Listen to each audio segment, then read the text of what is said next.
Bismillahirrahmanirrahim. Assalamualaikum warahmatullahi wabarakatuh. Alhamdulillahirabbil alamin. Wa bihi nasta'in ala umuri dunya waddin.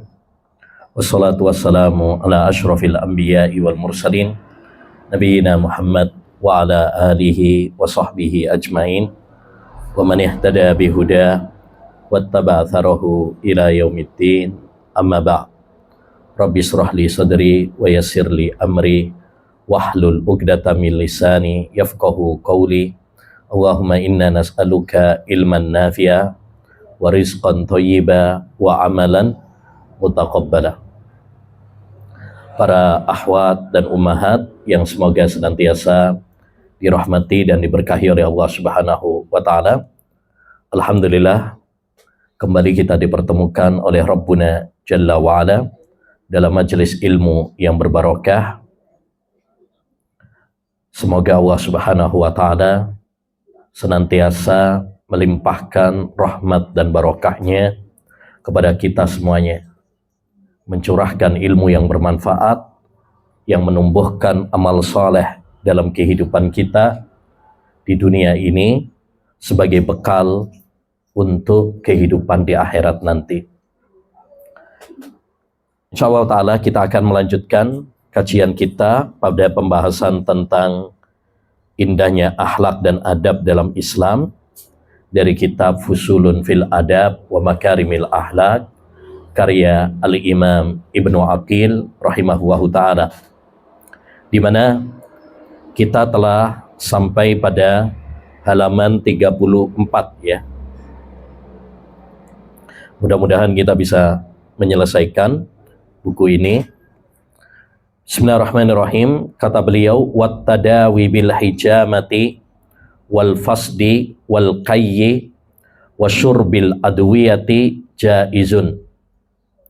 Dan berobat dengan bekam, fasdu, kai itu besi yang dipanaskan, serta meminum obat merupakan hal yang diperbolehkan. Wala yajuzu at-tadawi bi muharramin wala najisin. Tapi tidak diperbolehkan berobat dengan hal-hal yang diharamkan atau berobat dengan hal yang najis. Wa qad ruwiya an Ahmad karahiyatul kai wa qat'il uruq war riwayatul ula ashah. Terdapat riwayat dari Imam Ahmad bahwa beliau memakruhkan berobat dengan kai dan memotong urat, namun riwayat yang pertama, yaitu yang membolehkan, ini lebih sahih dari Imam Ahmad. Taib, beliau di sini membahas tentang masalah adab berobat, ya, berobat. Jadi berobat pada dasarnya adalah boleh, bahkan dianjurkan. Baik berobat dengan pengobatan-pengobatan tradisional atau pengobatan-pengobatan ya kedokteran modern, semuanya hukum asalnya adalah boleh. Karena Nabi SAW menganjurkan kepada kita untuk berobat.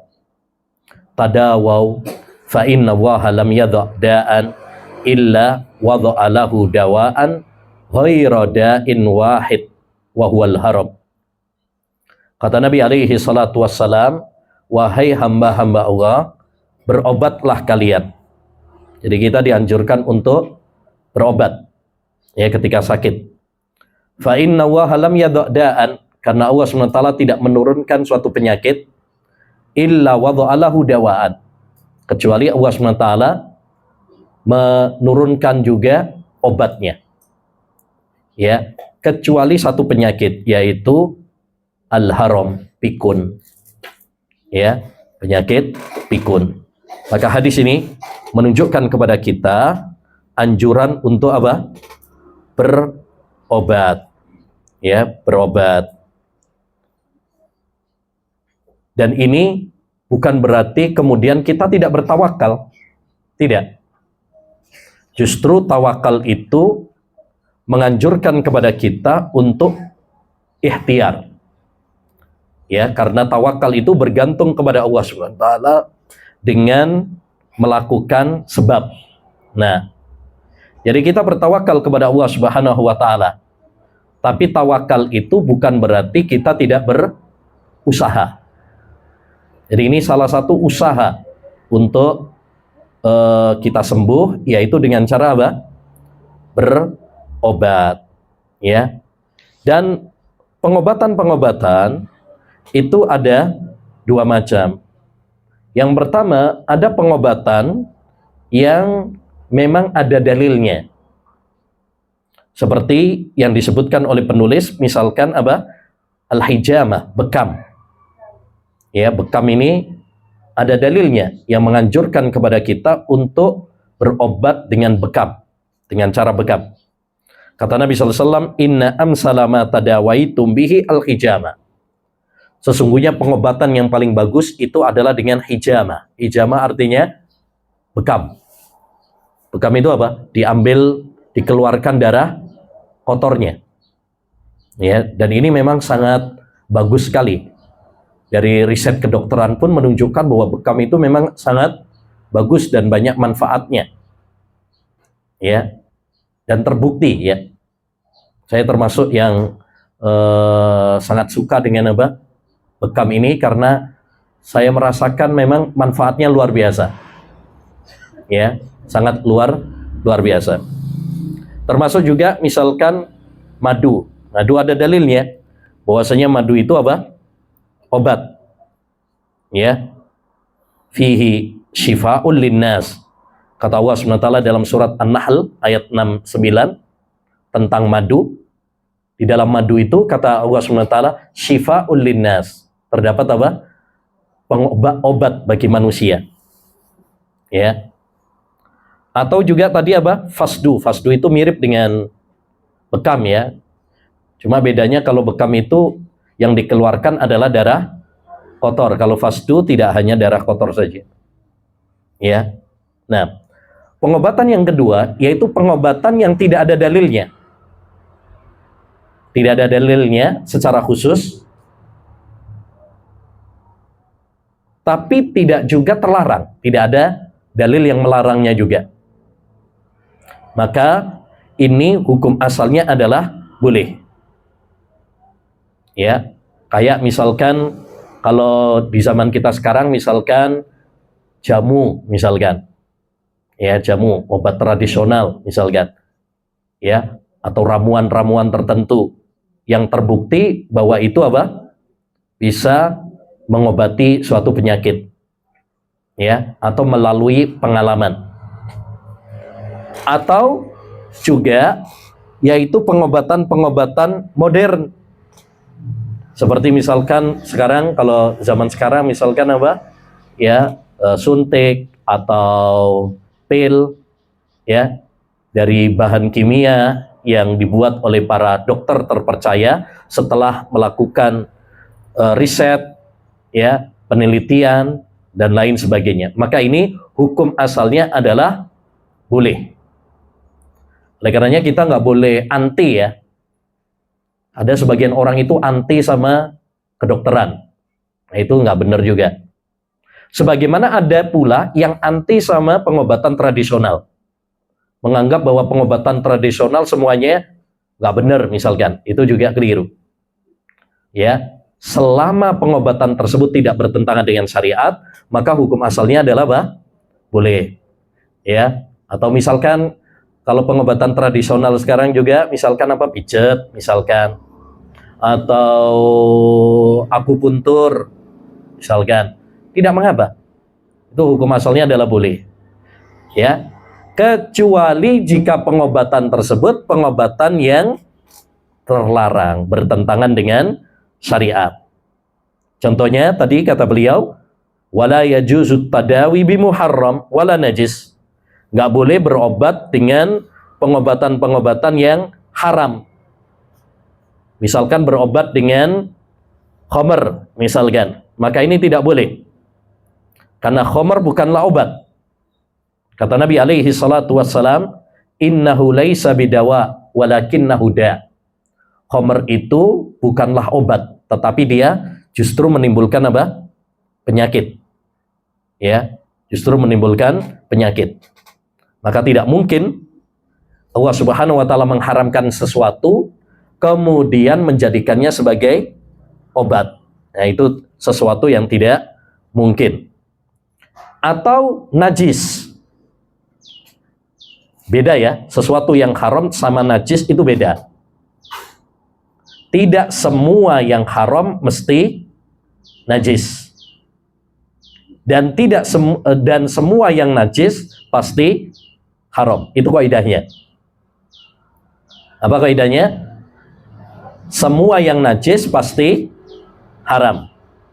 Tapi tidak semua yang haram mesti najis.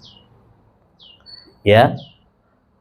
Semua yang najis haram. Berarti misalkan tidak boleh berobat dengan, mohon maaf, ya, dengan air kencing. Karena air kencing itu apa? Najis. Maka nggak boleh berobat dengan air kencing. Ya, kayak ada sebagian orang itu ini entah dari mana gitu ya, asal usulnya.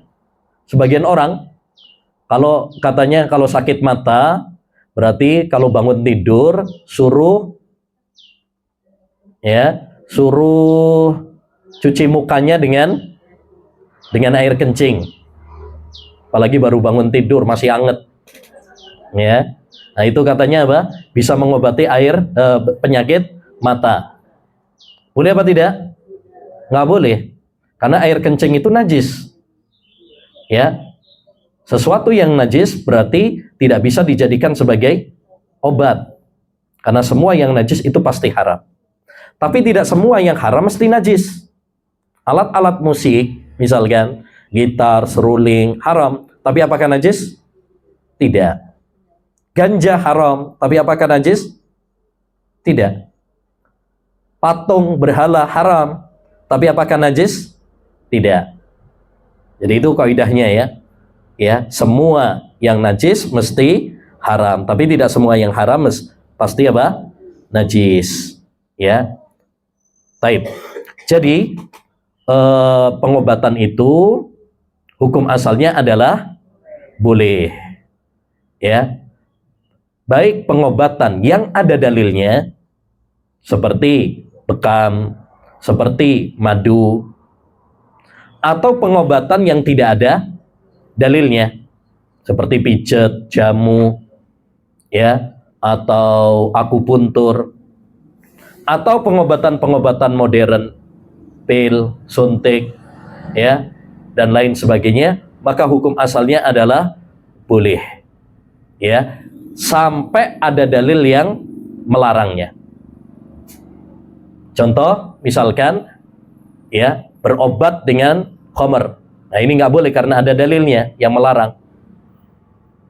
Atau berobat dengan sesuatu yang najis, maka ini nggak boleh. Atau dengan cara-cara yang bertentangan dengan syariat, misalkan berobatnya ke mbah dukun. Ya, ini nggak boleh. Kenapa? Karena Allah Subhanahu wa taala melalui lisan Rasulnya mengharamkan kepada kita untuk datang ke para dukun dan peramal. Man ata arrafan aw kahinan fasaddaqahu bima yaqul faqad kafara bima unzila ala Muhammad.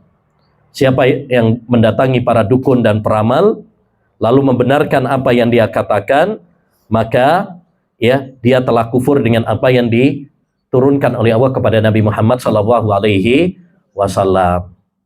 Ya, ini penting karena sekarang banyak orang sakit datangnya bukan ke rumah sakit, bukan ke dokter, tapi datangnya ke mbak dukun.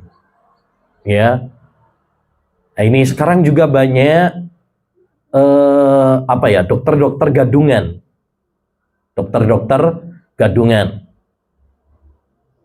Ya.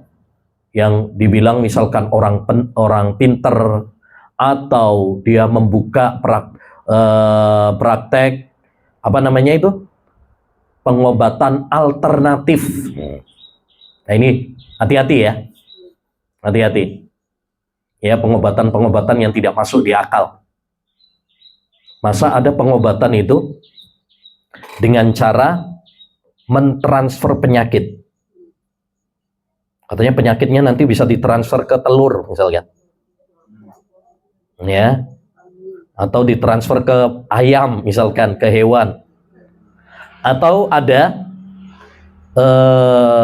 saya pernah diceritakan di sebagian tempat itu ada yang operasinya ini penyakit yang mestinya harus dibedah, dioperasi, ini operasinya nggak pakai dibius, ya, nggak pakai dibius, ya. Jadi kalau ada hal-hal yang mencurigakan seperti ini, hati-hati, karena biasanya seperti itu adalah berbau mistik, ya. Walaupun dengan kedok ustadz, kiai, atau dengan kedok tadi pengobatan apa alternatif dan lain sebagainya, ya.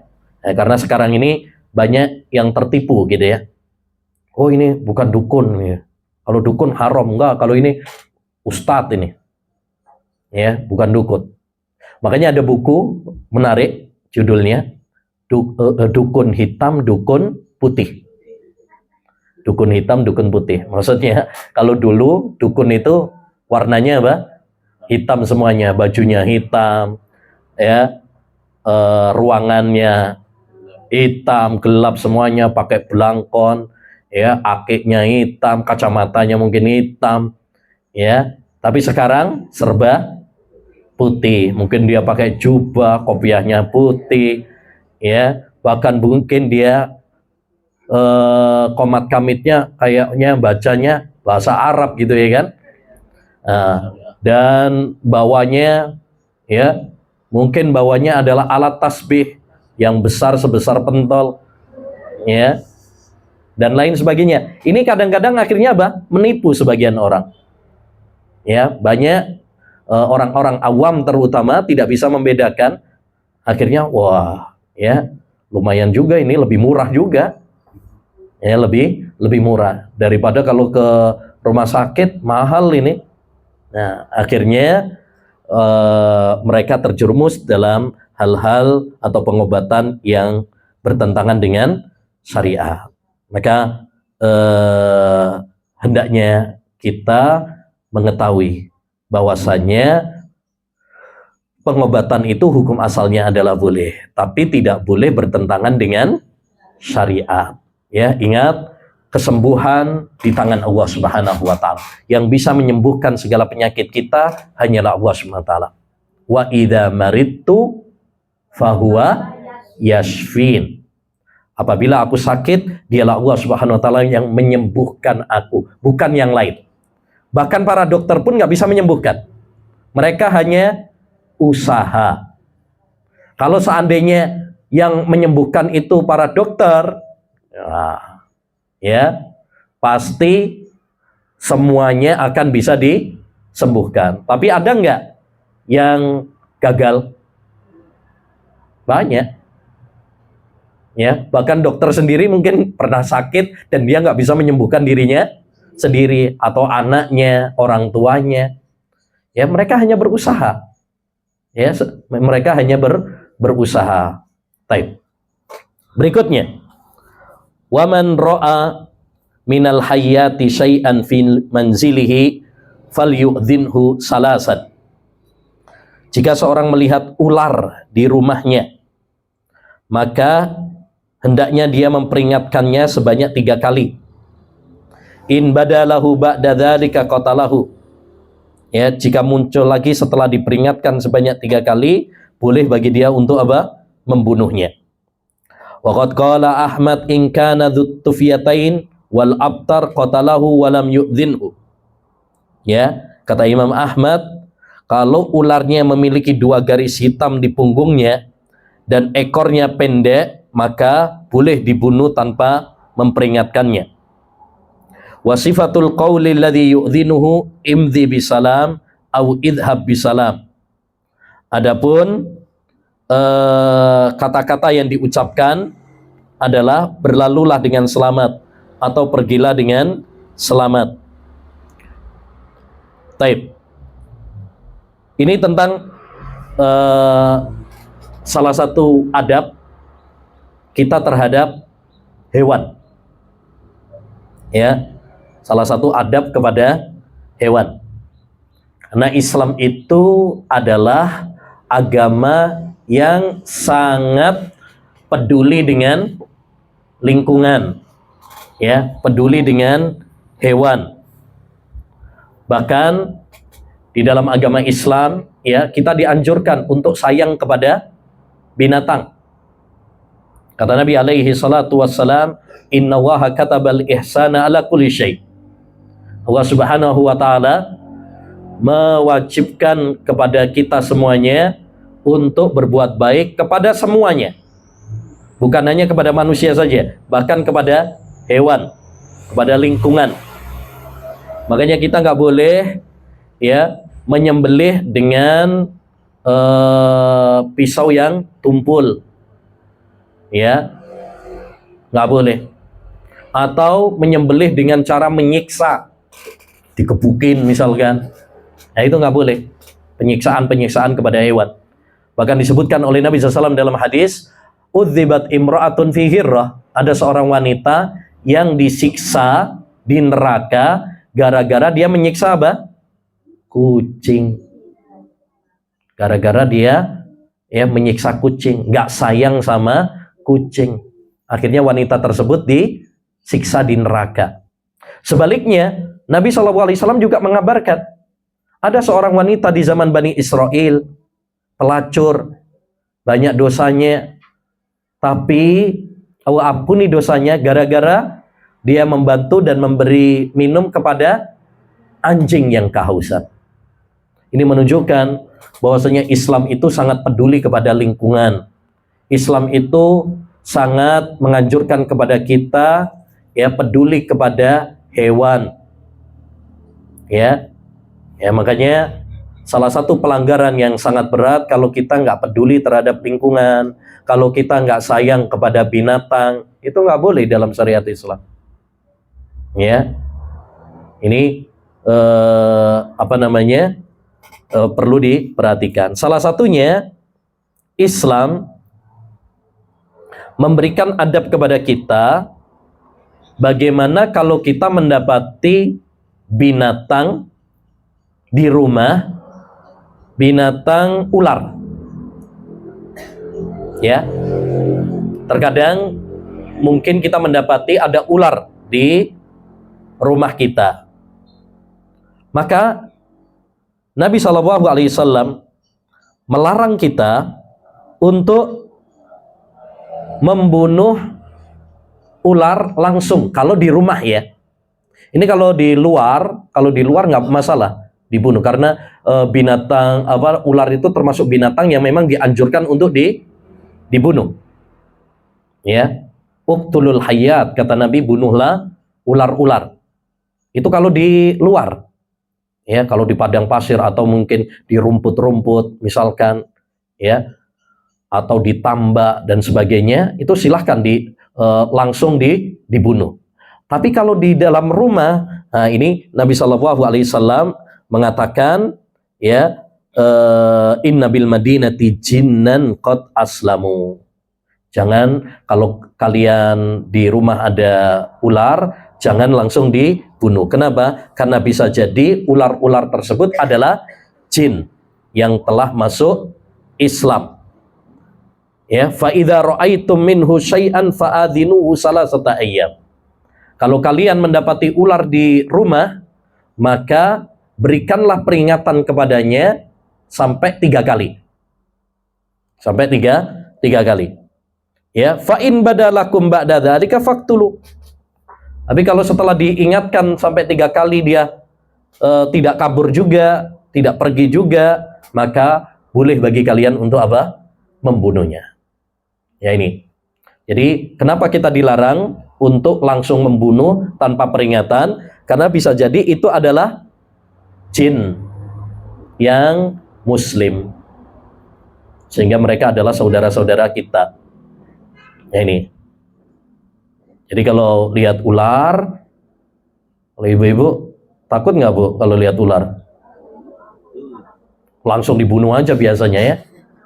Nah, jadi hendaknya apa? Diberi peringatan terlebih dahulu. Cara memberi peringatannya bagaimana? Tadi kata beliau dengan cara apa? Mengucapkan pergilah dengan selamat. Ya, pergilah dengan selamat. Atau pakai bahasa intinya memberi peringatan kepada dia. Ya, sampai berapa? 3 kali. Setelah 3 kali kok nggak pergi, ya, maka boleh bagi kita untuk apa? Membunuhnya. Ya, tapi kalau dia setelah diperingatkan dia langsung pergi, maka apa? Tidak perlu untuk membunuhnya. Karena bisa jadi itu adalah jin. Ya, bisa jadi itu adalah jin. Taib. Kemudian wa yajuzu qatlul auzahi, dan diperbolehkan membunuh al-auzah. Al-auzah itu jamak dari wazah, artinya yaitu tokek atau cecak. Ya, ini termasuk binatang yang boleh untuk dibunuh. Ya, boleh untuk dibunuh. Sebagaimana dalam hadis Ummu Syarik, ya, anna Nabi sallallahu alaihi wasallam amaraha biqatlil auzah, bahwasanya Nabi SAW memerintahkan kepada Ummu Syarik untuk membunuh cecak atau tokek. Ya, dalam riwayat Bukhari ada tambahan kana yanfuhu ala Ibrahim, karena cecak atau tokek itu dulu dia meniupkan di api Nabi Ibrahim. Kan saat Nabi Ibrahim apa dibakar, ya, dibakar, itu tokek malah meniup supaya apinya lebih besar. Itu salah satu penyebab kenapa dia diperintahkan untuk dibunuh. Ya, bahkan dalam hadis Rasulullah SAW memberikan motivasi kepada kita untuk membunuh tokek atau cicak ini. Kata Nabi, man qatala wazgha fi awwali dharba falahu kadza wa kadza hasanah. Siapa yang bisa membunuh tokek atau cecak dalam sekali pukulan, maka dia akan mendapatkan sekian dan sekian kebaikan. Kalau nggak bisa membunuh langsung dalam satu pukulan 2 kali atau 3 kali, tapi pahalanya berbeda. Ya, yang sekali lebih apa? Lebih besar pahalanya. Berarti belajar ini, Bu, nembak tokek atau nembak apa? Cicak. Ya, karena sekali tembakan kalau dia langsung mati, maka itu mendapatkan keutamaan yang sangat besar.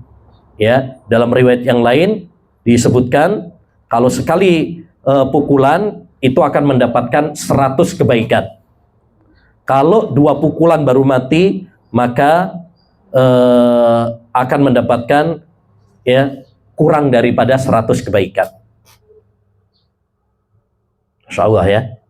Ini berarti dianjurkan untuk membunuh apa? Tokek. Kenapa? Tadi, satu karena dia termasuk binatang yang apa namanya? Yang meniup untuk Nabi Ibrahim tadi. Yang kedua, dia termasuk yang suka ganggu. Mu'dhi itu mengganggu. Ya, mengganggu. Kadang apa namanya?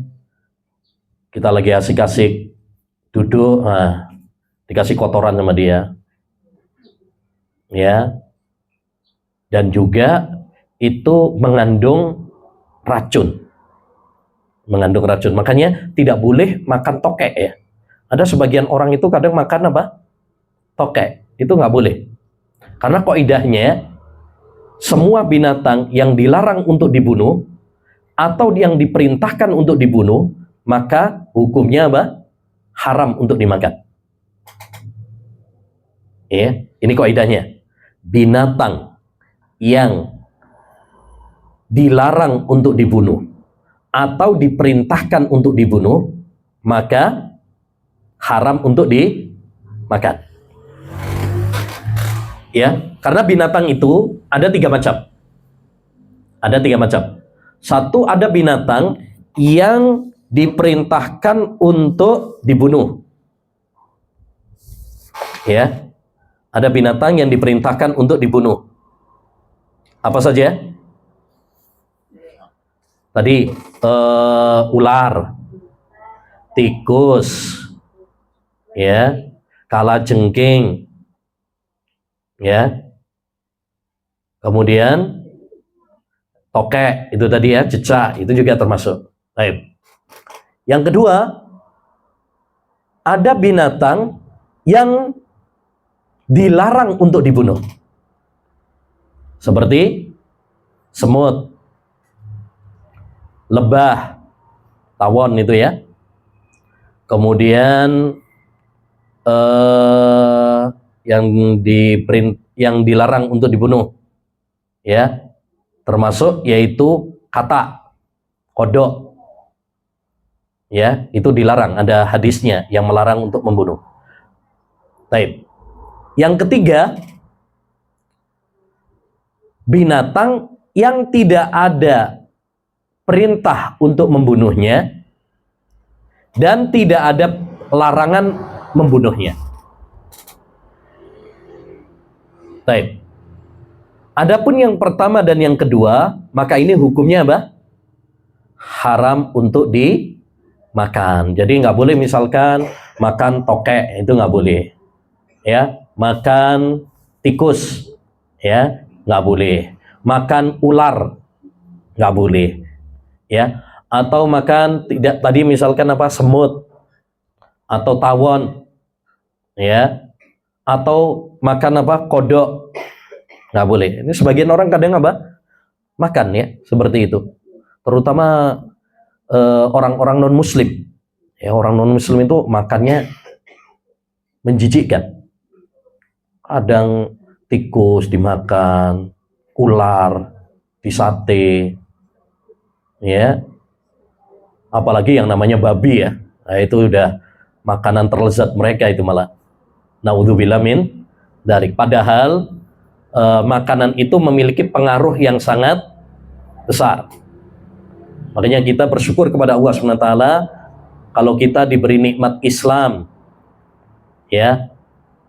Apalagi kalau kita diberi nikmat ngaji ilmu agama, ini luar biasa. Makanan itu punya pengaruh yang sangat besar.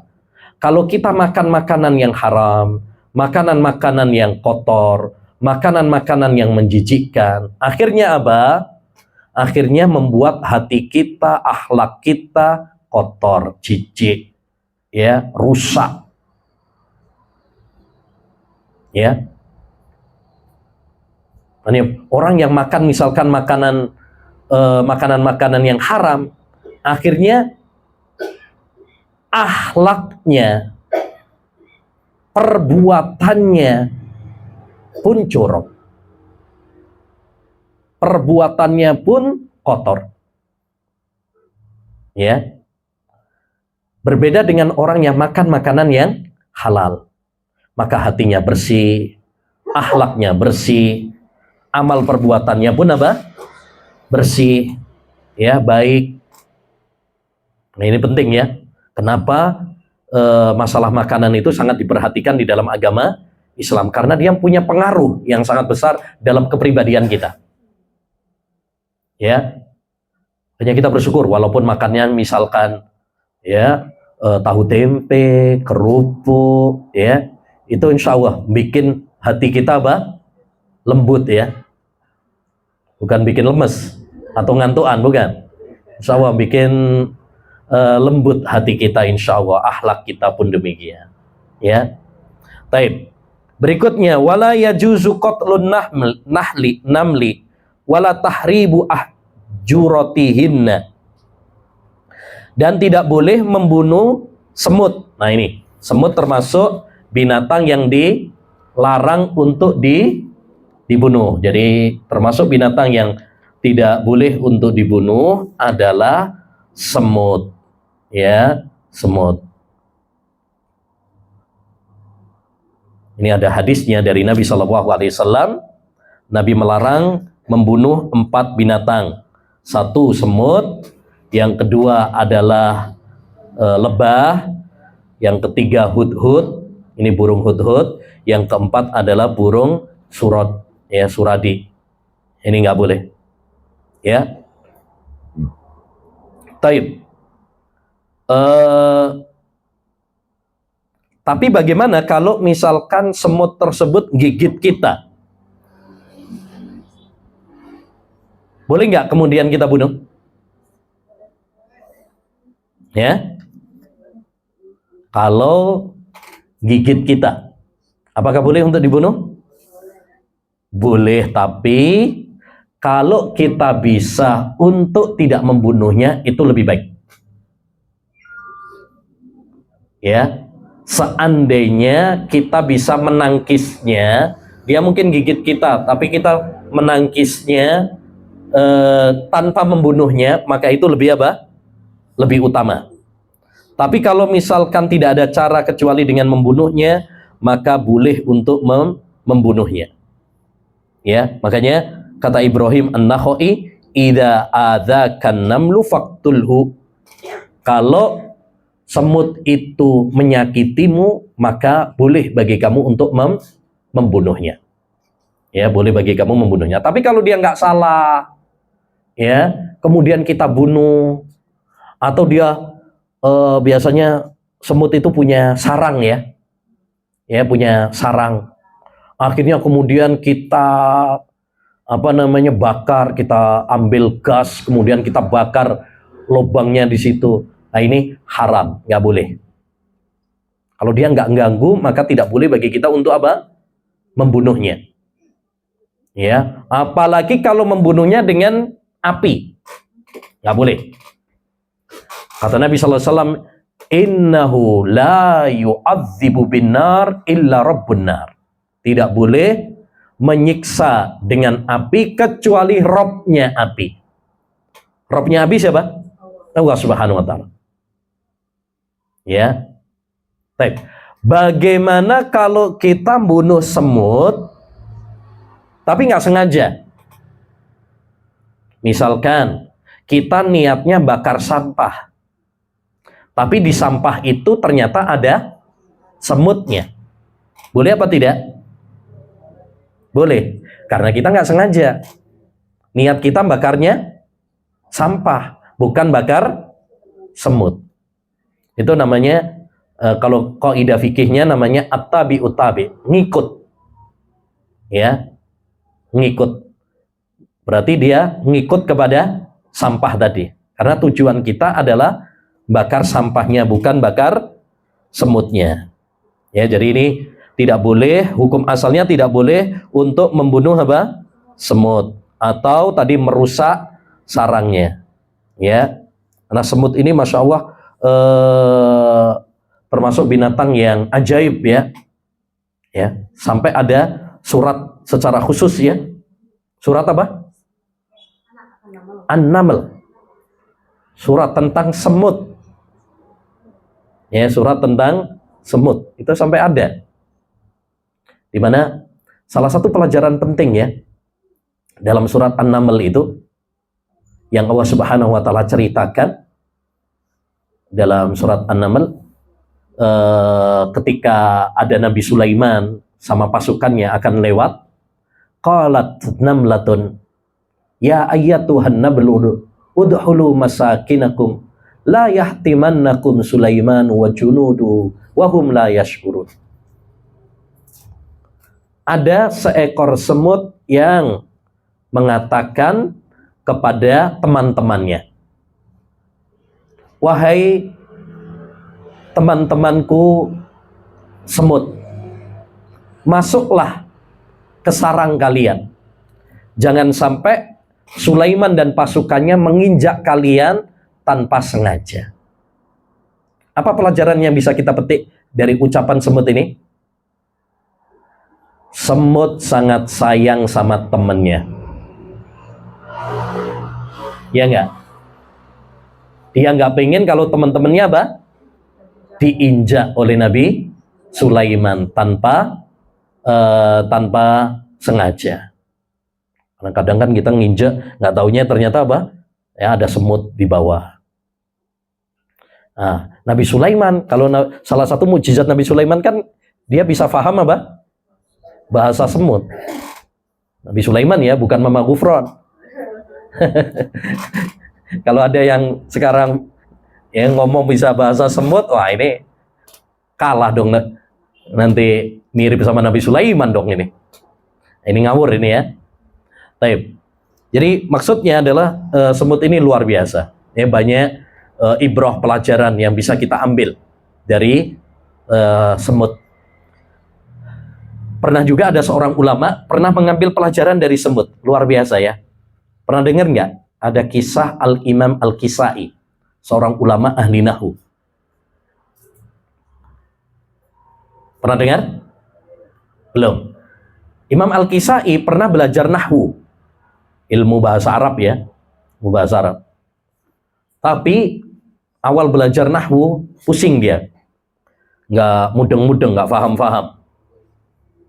Akhirnya mutong dia, frustasi.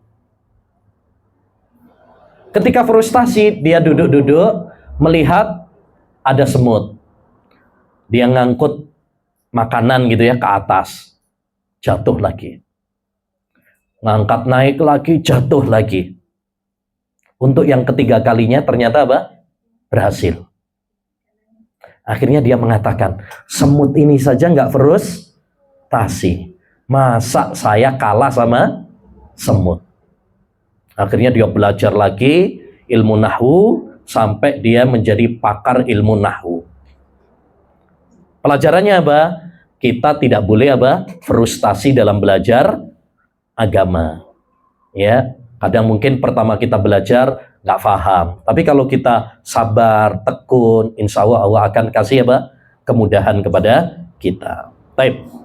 Wa yukrahu qatlul qamli binnar, dan dimakruhkan atau dilarang membakar kutu ya dengan api.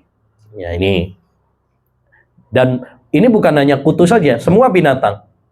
Tidak boleh kita membunuhnya dengan membakar dengan api, nggak boleh. Makanya dulu ketika Ali bin Abi Thalib membakar orang-orang yang menuhankan dia, diingkari oleh sahabat Abdullah bin Abbas. Ya, lalu sahabat Ibnu Abbas mengatakan, andaikan aku di posisinya, aku tidak akan melakukan hal itu, yaitu membakar dengan api. Karena Nabi SAW mengatakan, innahu la yu'adzibu binnar illa rabbun nar.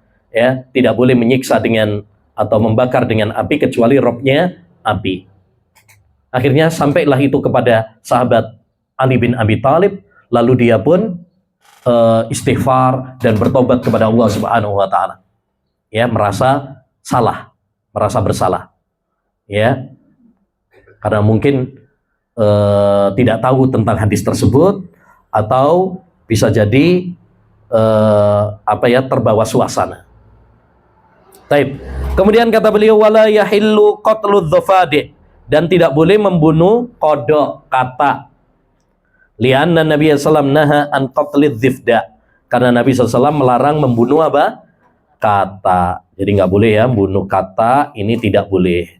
Ya, dalam sebuah hadis, yaitu Abdurrahman bin Utsman Al-Qurasi pernah mengatakan bahwa ada seorang tabib di zaman Nabi bertanya kepada Nabi SAW tentang menjadikan kata sebagai obat. Fanaha an qatliha, maka Nabi SAW melarang untuk membunuh kata. Berarti tidak boleh membunuh kodok atau kata, dan tidak boleh juga menjadikannya sebagai apa? Obat. Tidak boleh menjadikannya sebagai obat.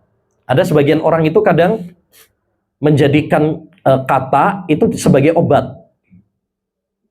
Biasanya obat apa? Gatel. Itu kadang digoreng kodoknya terus dimakan. Ya, katanya untuk obat gatel. Nah, ini nggak boleh.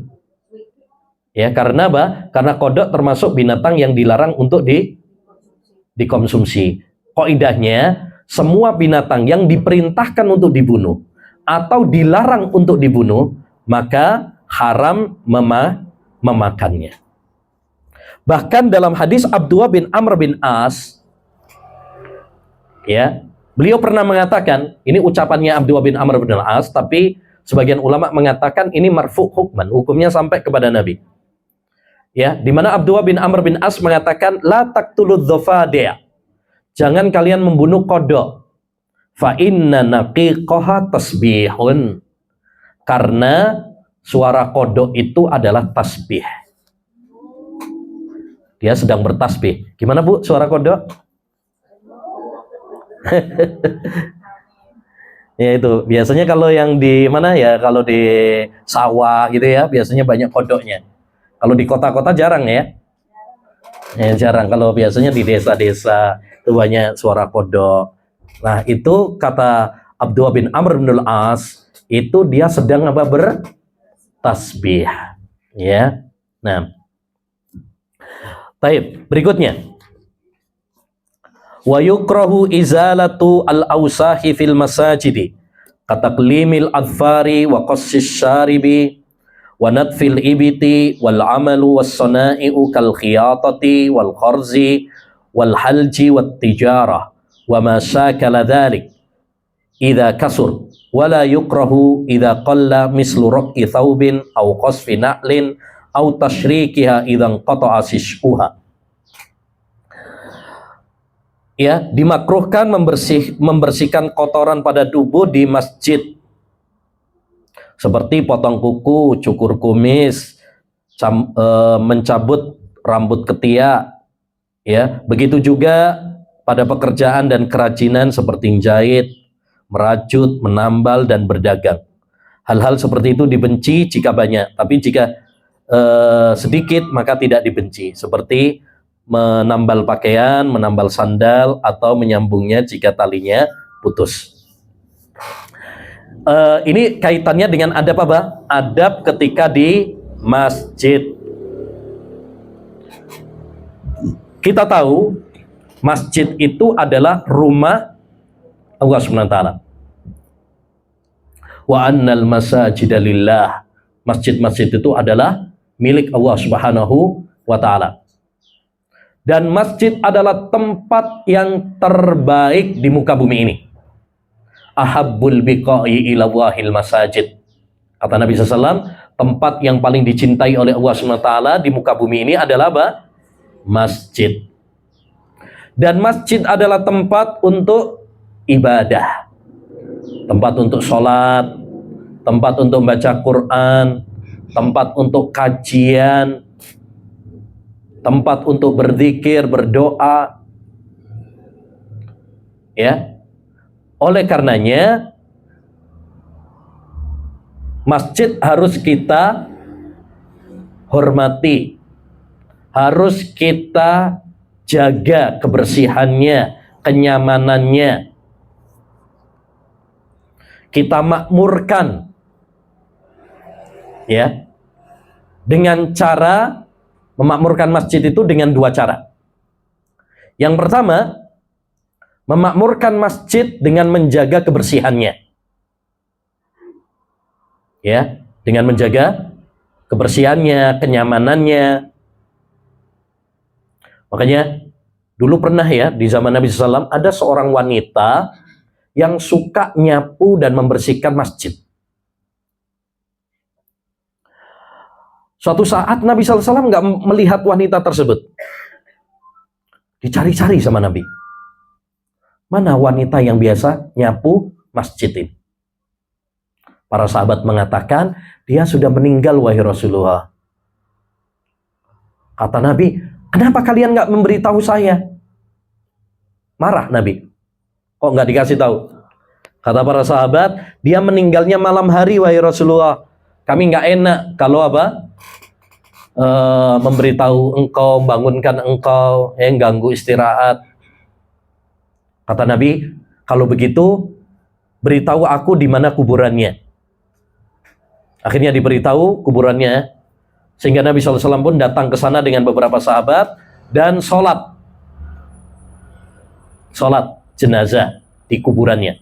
Ini menunjukkan bahwa sholat jenazah di kuburan itu boleh. Sholat jenazah di kuburan itu apa? Boleh, karena pernah dilakukan oleh Nabi Muhammad SAW. Lalu Nabi mengatakan, tadi kuburan-kuburan di sini itu gelap, tapi sekarang menjadi terang dengan sholat saya di dalamnya. Lihat bagaimana Nabi SAW ya sangat perhatian dengan wanita tersebut. Gara-gara apa? Dia suka menyapu dan membersihkan apa? Masjid. Ini menunjukkan kepada kita bahwa kita harus menjaga kebersihan, kenyamanan ya masjid. Karena masjid itu tadi, satu, dia adalah, apa keutamaannya masjid tadi? Dia adalah rumah Allah SWT. Dua, ya, dia adalah tempat yang terbaik di muka bumi.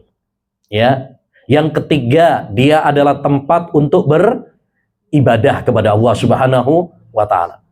Yang keempat juga, mumpung ingat, ya, yang pertama kali dibangun oleh Nabi ketika awal datang ke Madinah adalah masjid. Masjid apa yang pertama kali dibangun oleh Nabi saat datang ke Madinah? Masjid Quba. Jadi Nabi pertama kali datang ke Madinah, yang beliau lakukan bangun masjid. Bukan bangun mall, bukan bangun stadion, tapi bangun masjid. Ini menunjukkan bahwa masjid adalah tempat yang sangat penting sekali. Oleh karenanya kita harus memuliakannya, memakmurkannya dengan dua cara. Cara yang pertama tadi apa? Menjaga kebersihannya, kenyamanannya, ya, menjaga keamanan dan kenyamanannya ya. Jangan berisik, jangan rame-rame di masjid, ya. Demikian juga kalau zaman sekarang, misalkan kalau kita ke masjid, dikondisikan kalau bawa anak, ya, jangan sampai jerat-jerit, lari ke sana kemari mengganggu yang lain.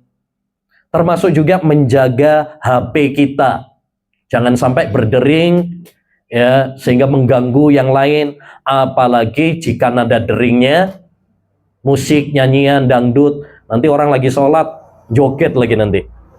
Bahaya nanti, ya, terganggu. Yang kedua, memakmurkan masjid itu dengan cara apa? Dengan cara menggunakannya untuk ibadah. Ya, masjid dipakai untuk apa? Sholat. Masjid dipakai untuk zikir, baca Quran, dipakai untuk kajian.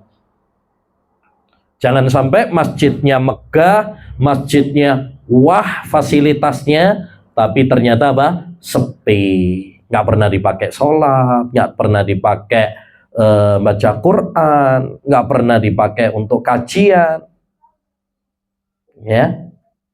Dan ini banyak sekarang masjid, Masya Allah, luar biasa, besarnya minta ampun, megah.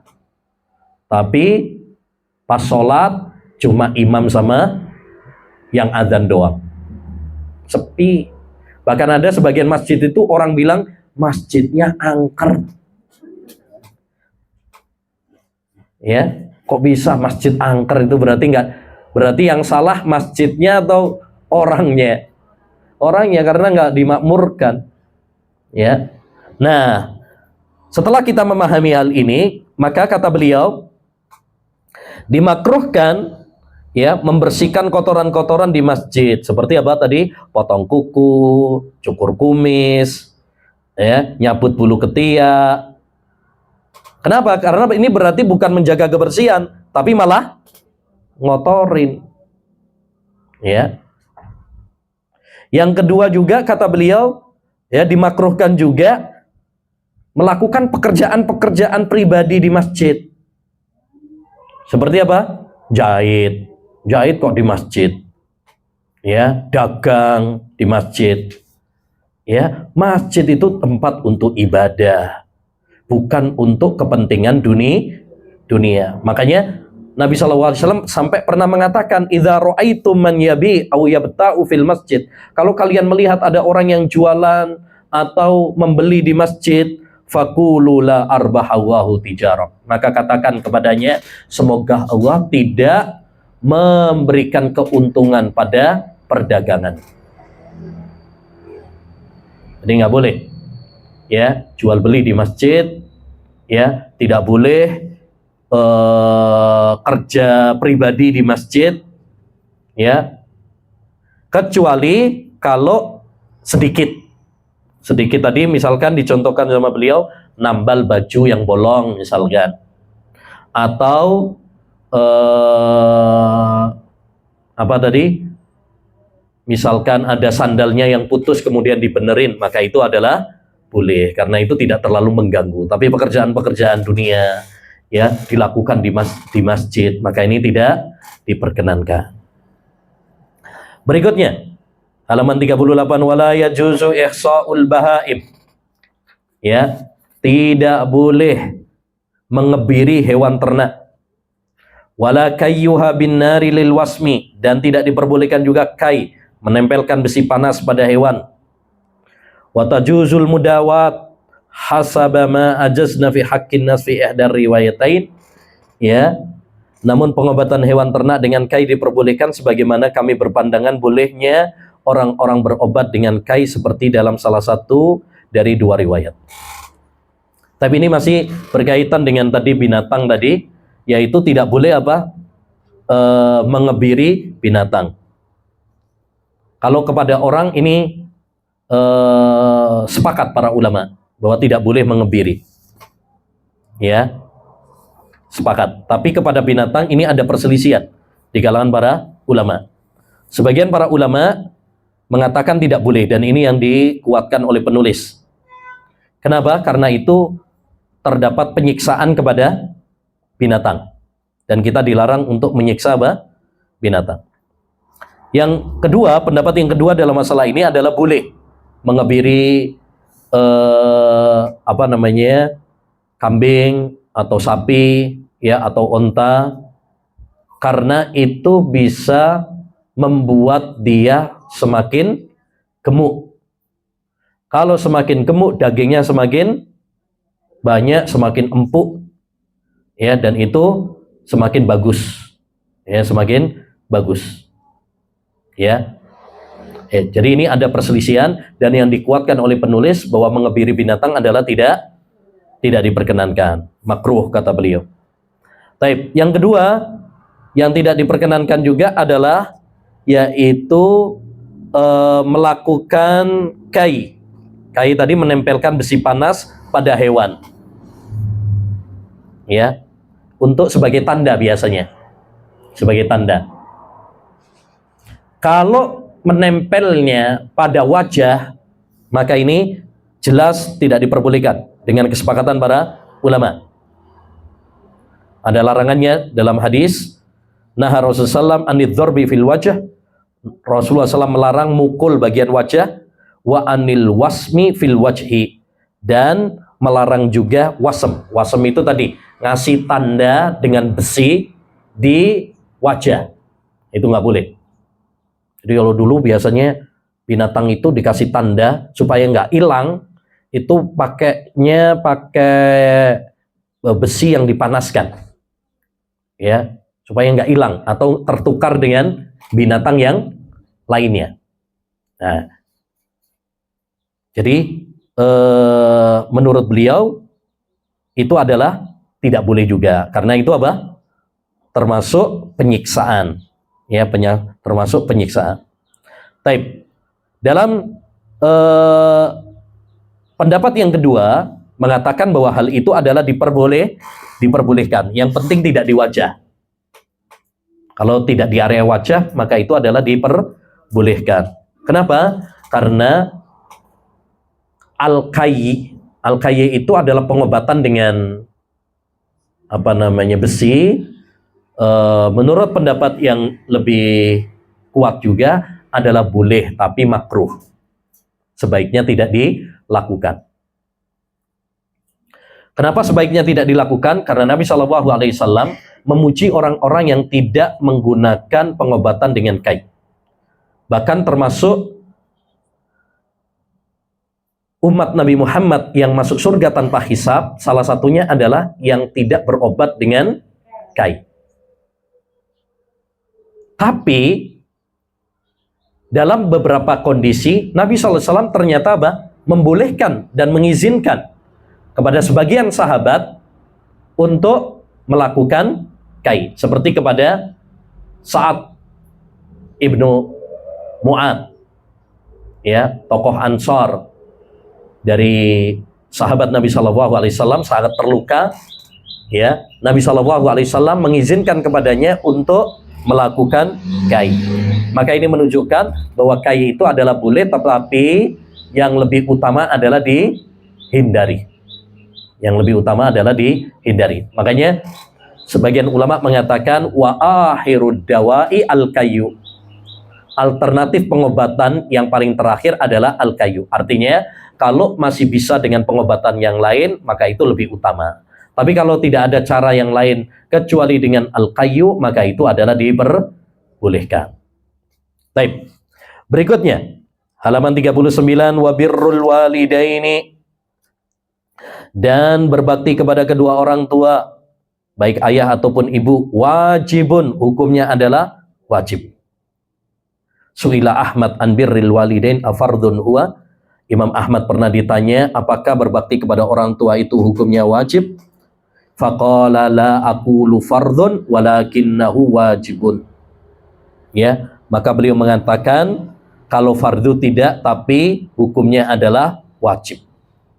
Wala tajuzu ta'atuhuma fi maksiatillah, tapi tidak boleh taat kepada kedua orang tua dalam hal maksiat kepada Allah Subhanahu wa taala. Kadzalika nassa alaih, demikian yang ditegaskan oleh Imam Ahmad, liqaulin Nabi sallallahu alaihi wasallam, berdasarkan sabda Nabi alaihi salatu wassalam, la ta'ata li makhluqin fi maksiatil khaliq. Tidak ada ketaatan kepada makhluk dalam hal maksiat kepada Allah Subhanahu wa taala. Baik. Ini tentang apa? Berbakti kepada kedua orang tua. Ya, dan berbakti kepada kedua orang tua ini adalah kewajiban sebagaimana yang ditegaskan oleh beliau. Ya, kenapa? Karena satu, hak orang tua itu sangat besar. Sampai-sampai diiringkan oleh Allah Subhanahu wa taala dengan haknya. Seperti dalam surat Al-Isra ayat 23. Wa qadha rabbuka alla ta'budu illa iyyah wa bil walidaini ihsana. Allah mewajibkan ya kepada kalian untuk tidak beribadah kecuali hanya kepada Allah saja, dan agar kalian berbakti kepada kedua orang tua. Setelah Allah menyebut tentang haknya, yaitu beribadah kepada Allah saja, Allah iringkan, gandengkan dengan perintah berbakti kepada orang tua. Yang kedua, hal yang menunjukkan betapa tingginya kedudukan orang tua, Nabi bersabda bahwa orang tua itu adalah pintu surga terindah bagi seorang anak. Al-walidu awsatu abwabil jannah. Ya. Orang tua itu adalah pintu surga terindah bagi seorang anak. In syi'ta fahfatha wa in syi'ta fadhiha. Tergantung kepada kamu, apakah kamu akan memanfaatkannya atau akan menyia-nyiakannya. Yang ketiga, di antara keutamaan berbakti kepada orang tua juga, bahwa berbakti kepada orang tua termasuk amalan yang paling utama. Amalan yang paling dicinta oleh Allah Subhanahu wa taala. Sebagaimana dalam hadis, ketika ada seorang yang datang kepada Nabi sallallahu alaihi wasallam bertanya, amalan apa yang paling dicintai oleh Allah? Amalan apa yang paling utama wahai Rasulullah? Maka Nabi menjawab, ya, sholat pada waktunya. Terus apa lagi? Berbakti kepada orang tua. Kemudian apa lagi? Jihad. Ya, ini termasuk amalan yang paling utama adalah berbakti kepada orang tua. Sampai-sampai malah mengalahkan jihad. Luar biasa ya. Maka kita harus berbakti kepada kedua orang tua. Bagaimana bentuknya berbakti kepada orang tua itu? Satu, bentuk berbakti kepada orang tua mengatakan ucapan yang sopan kepada orang tua. Kalau ngomong sama orang tua, pilih kata-kata yang baik, yang menyenangkan, bukan yang menyakitkan. Ya. Kemudian yang lembut, jangan membentak-bentak kepada kedua orang tua. Wala tanharhuma wa qul lahuma qawlan karima. Jangan kalian membentak keduanya, tapi katakan kepada keduanya kalimat yang sopan, ya, kalimat yang lembut.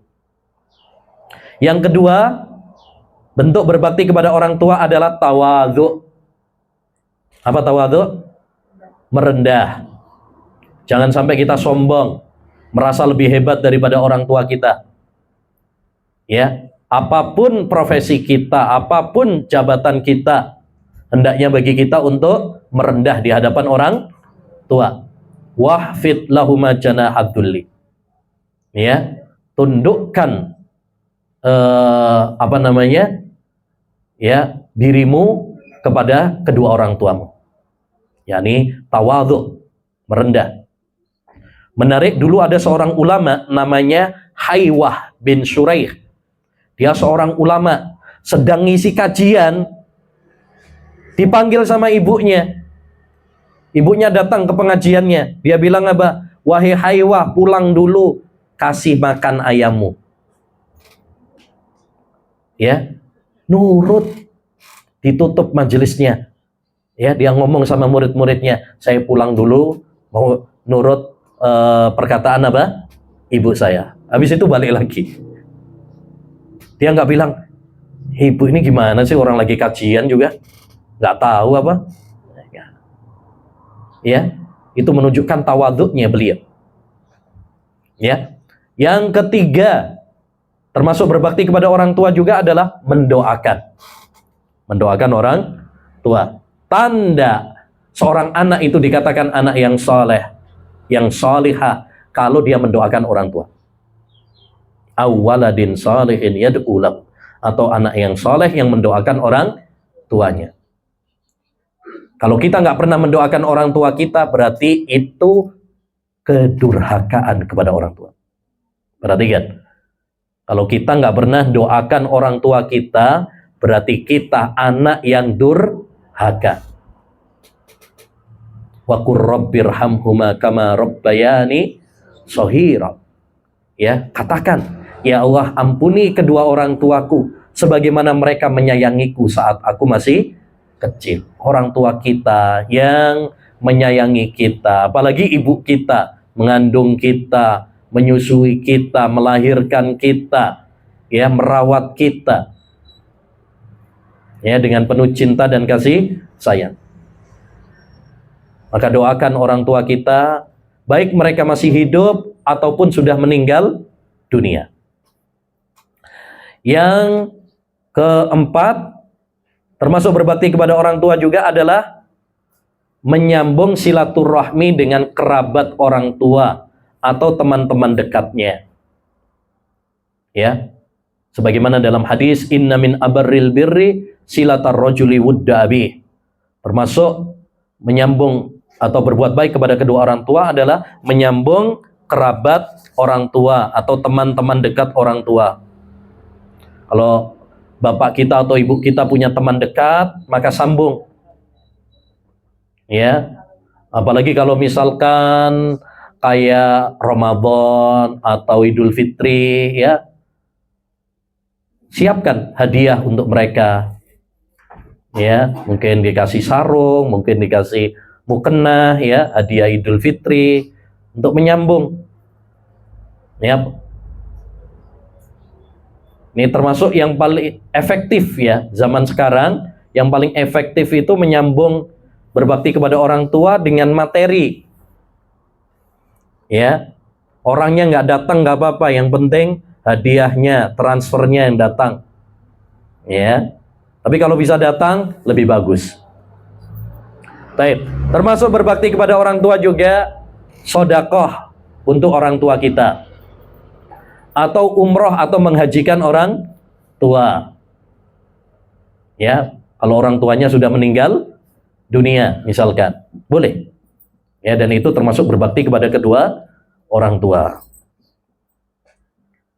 Jadi hati-hati dari hendaknya bagi kita berbakti kepada orang tua dan tidak durhaka kepada orang tua. Karena durhaka kepada orang tua termasuk dosa besar.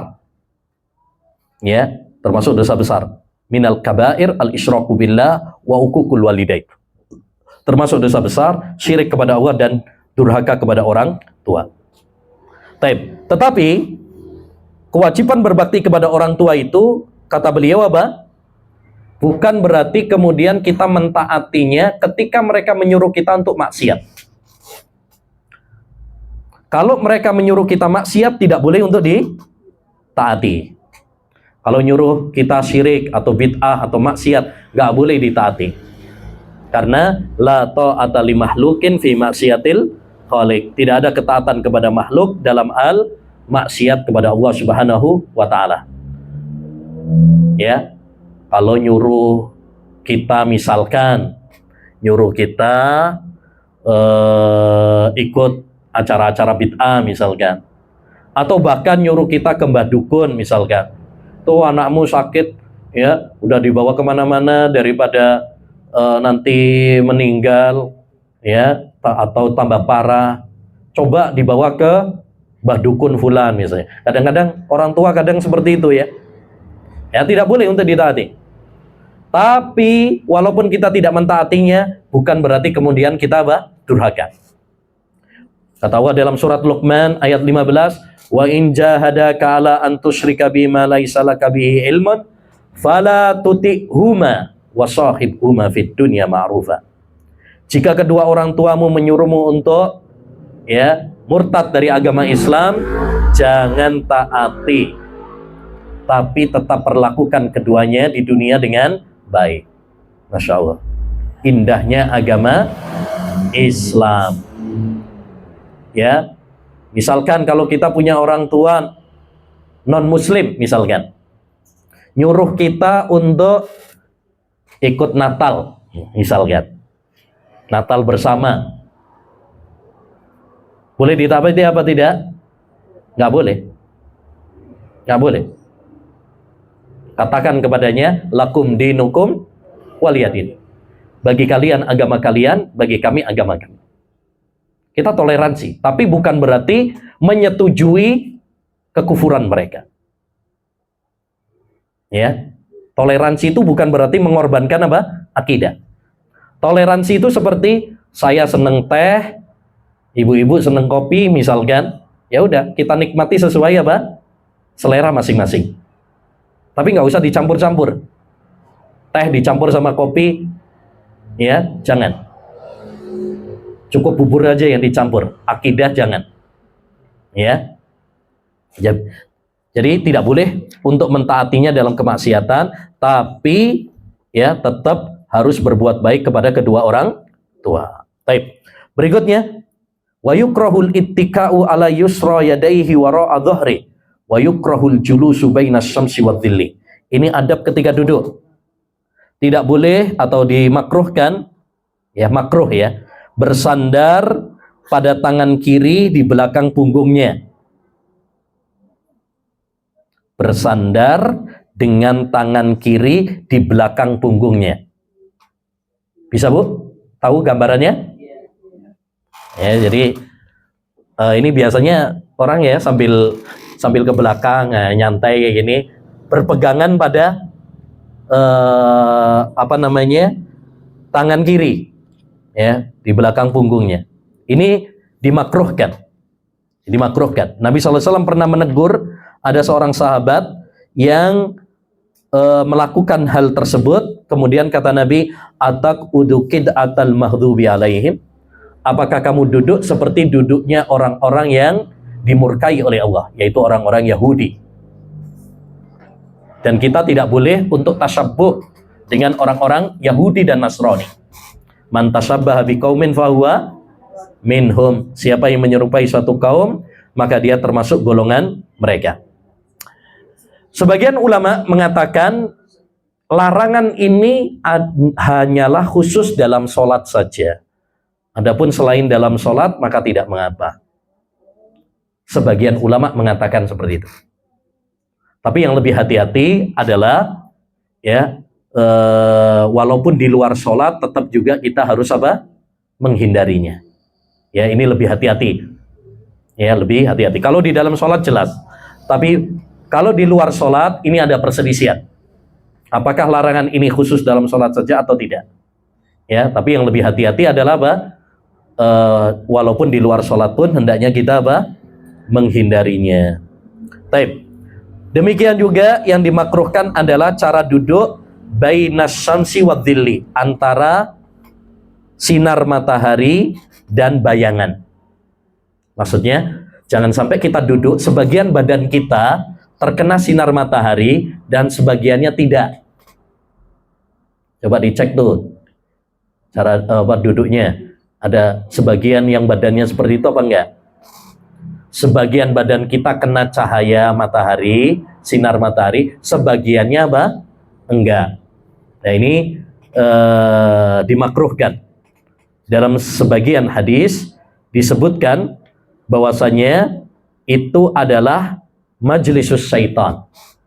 Itu adalah cara duduknya apa? Setan.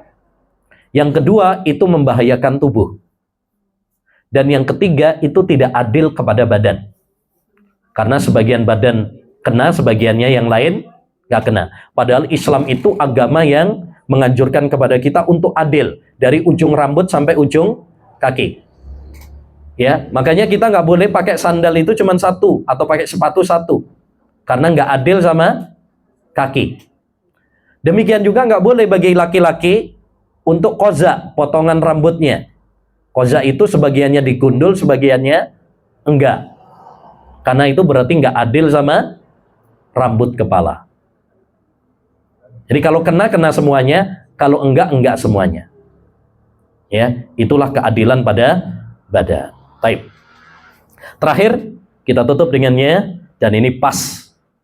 Penutupnya ini pas banget ini.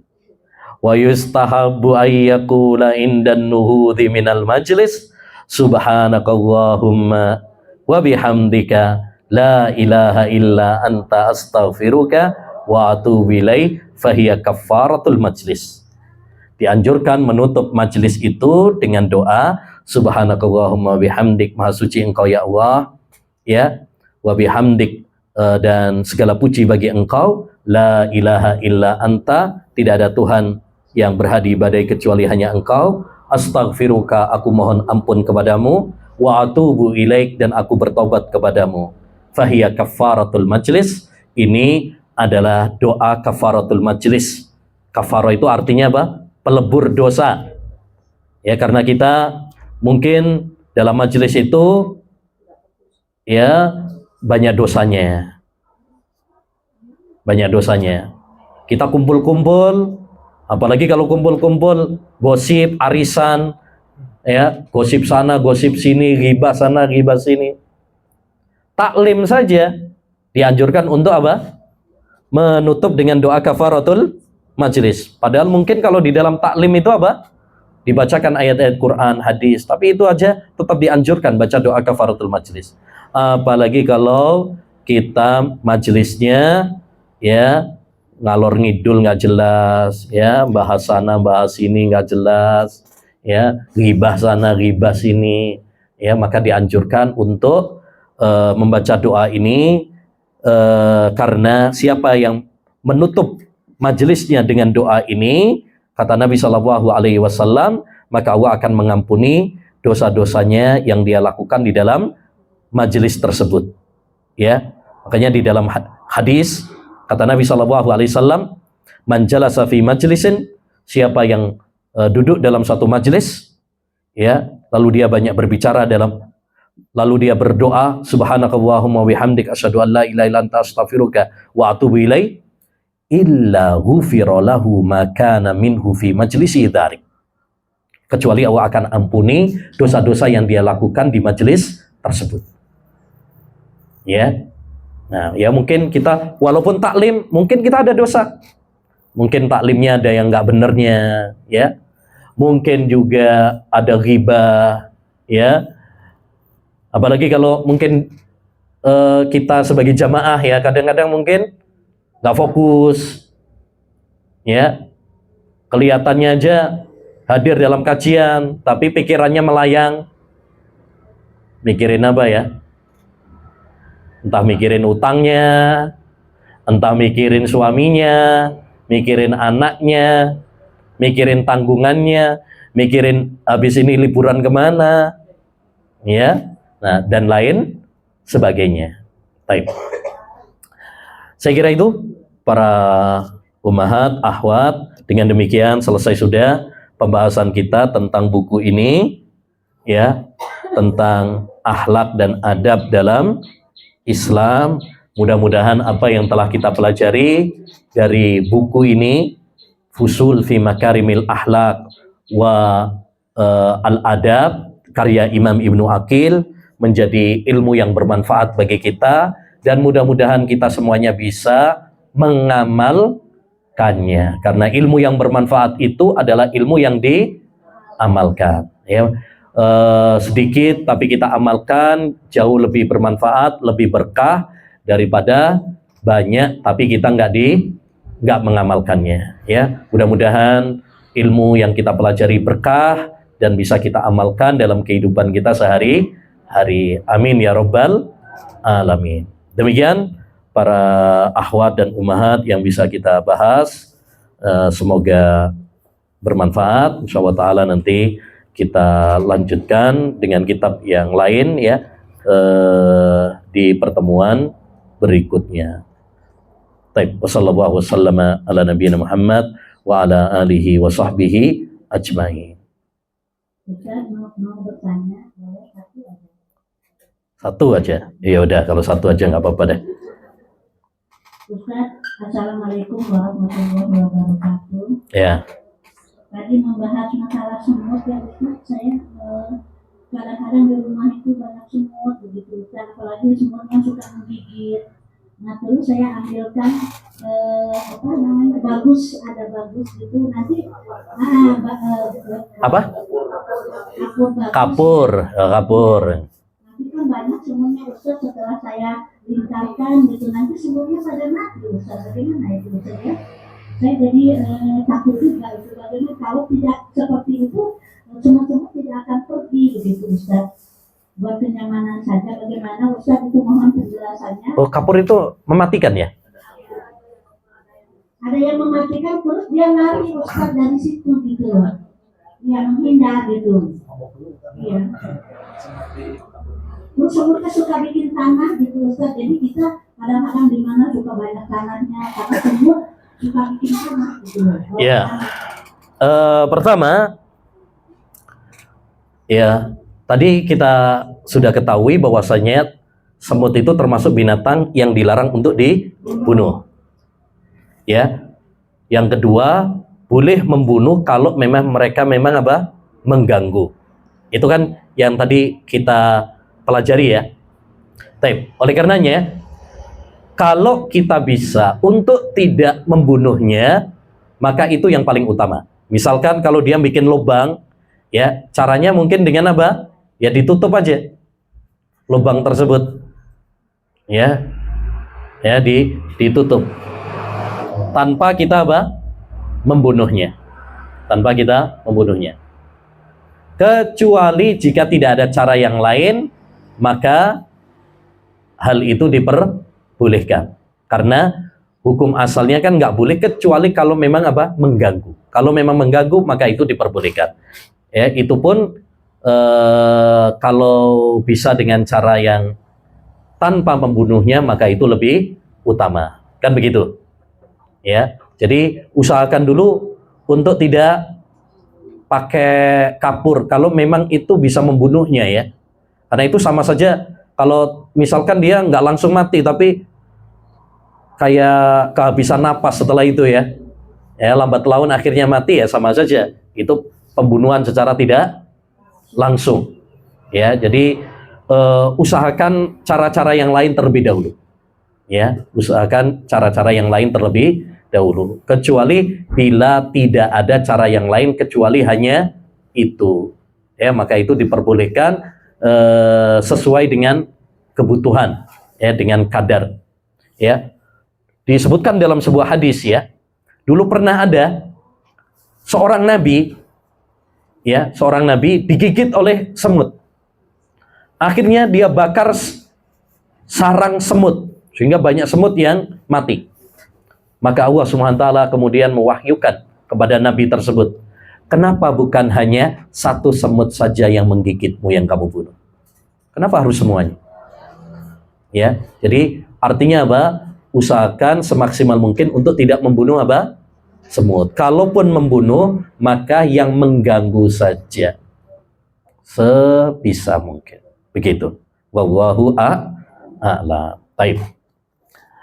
Baik. Selanjutnya kita kasih pertanyaan ya. Kalau bisa yang belum pernah jawab. Yang baru-baru. Terutama yang baru-baru ikut misalkan ya. Nanti kebanyakan hadiahnya nanti, numpuk nanti. Dijual ya? Enggak. Siap. Ya, biar bagi-bagi. Kecuali kalau yang lain nggak bisa, nggak apa-apa. Baik, pertanyaan pertama. Pertanyaan pertama. Pertanyaan pertama.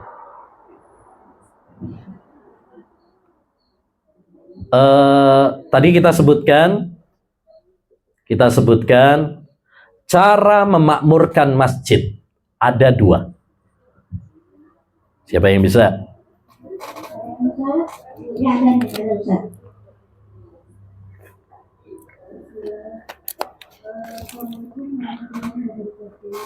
Waalaikumsalam ya. Ya, menjaga kebersihan dan kenyamanan masjid, betul.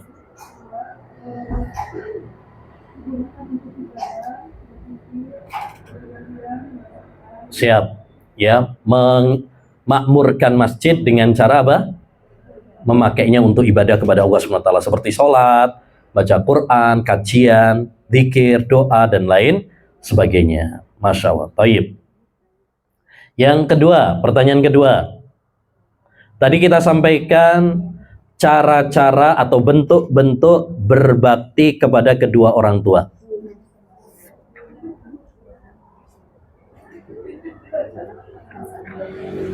Ayo.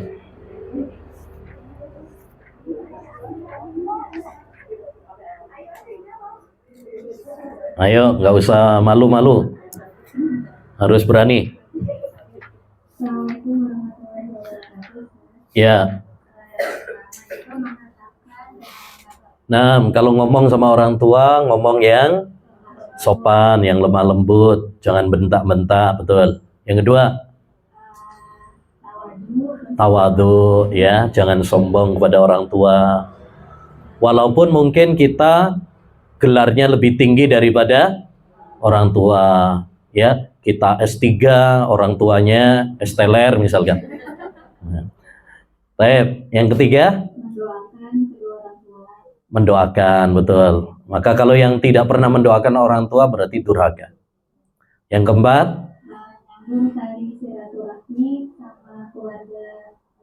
betul, kayak paman, bibi, ya, atau teman-teman dekatnya, ya. Baik, terus, nah, atau sodakoh untuk orang tua, atau menghajikan orang tua, mengumrohkan orang tua. Nah, ahsan, barakallahu fiik. Yang ketiga, pertanyaan yang ketiga.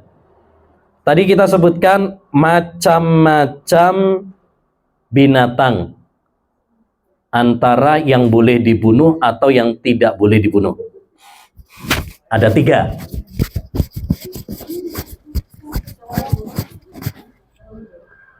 Binatang itu dari segi boleh dibunuh atau tidak dibunuhnya terbagi menjadi 3. Ayo.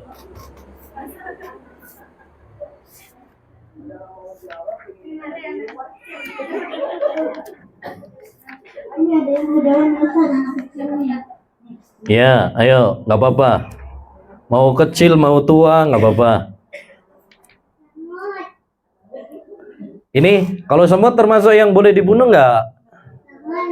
Nggak boleh. Terus selain semut, yang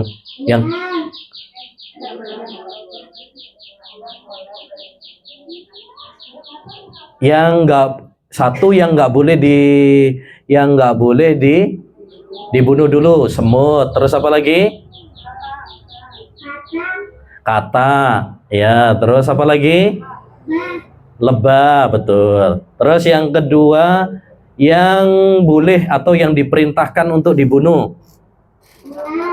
Ular. Apa lagi? Ya, kalajengking. Terus apa lagi? Apa? Tokek. Gimana suara tokek?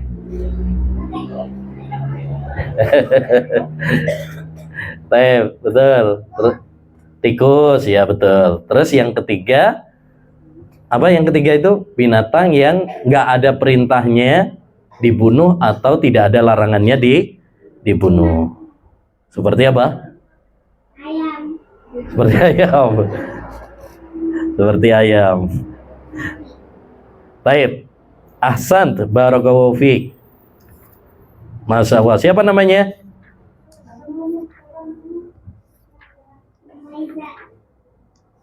Kelas berapa? Kelas 1.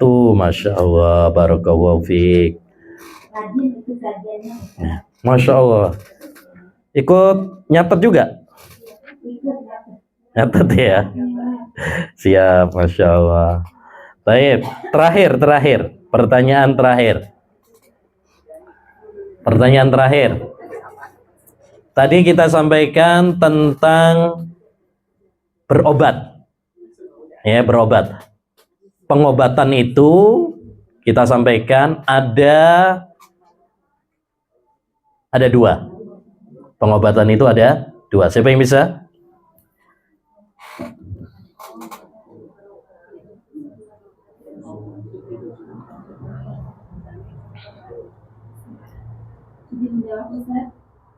Untuk berobat ada 2 kan? Iya. Yang satu yang ditunjukkan dalam syariat seperti Bekam. madu dan pasu. Ya. Dan yang kedua pengobatan yang tidak dilakukan dalam syariat seperti pengobatan modern dan tradisional. Ya. Maka itu hukum asalnya semuanya adalah apa? Boleh. Baik. Kecuali jika pengobatan tersebut ya bertentangan dengan syariat, seperti berobat dengan yang haram atau kembah dukun, nah, maka itu tidak diperbolehkan karena ada dalil yang melarang. Tapi kalau tidak ada dalil yang melarang, maka hukum asal obat-obatan adalah boleh. Ahsan, barakallahu fiik. Taib. Masya Allah, luar biasa. Insya Allah nanti kita bertemu lagi pada pertemuan berikutnya. Amin ya rabbal alamin. Subhanakallahumma bihamdika asyhadu an la ilaha illa anta astaghfiruka wa atubu ilaik. Assalamualaikum warahmatullahi wabarakatuh.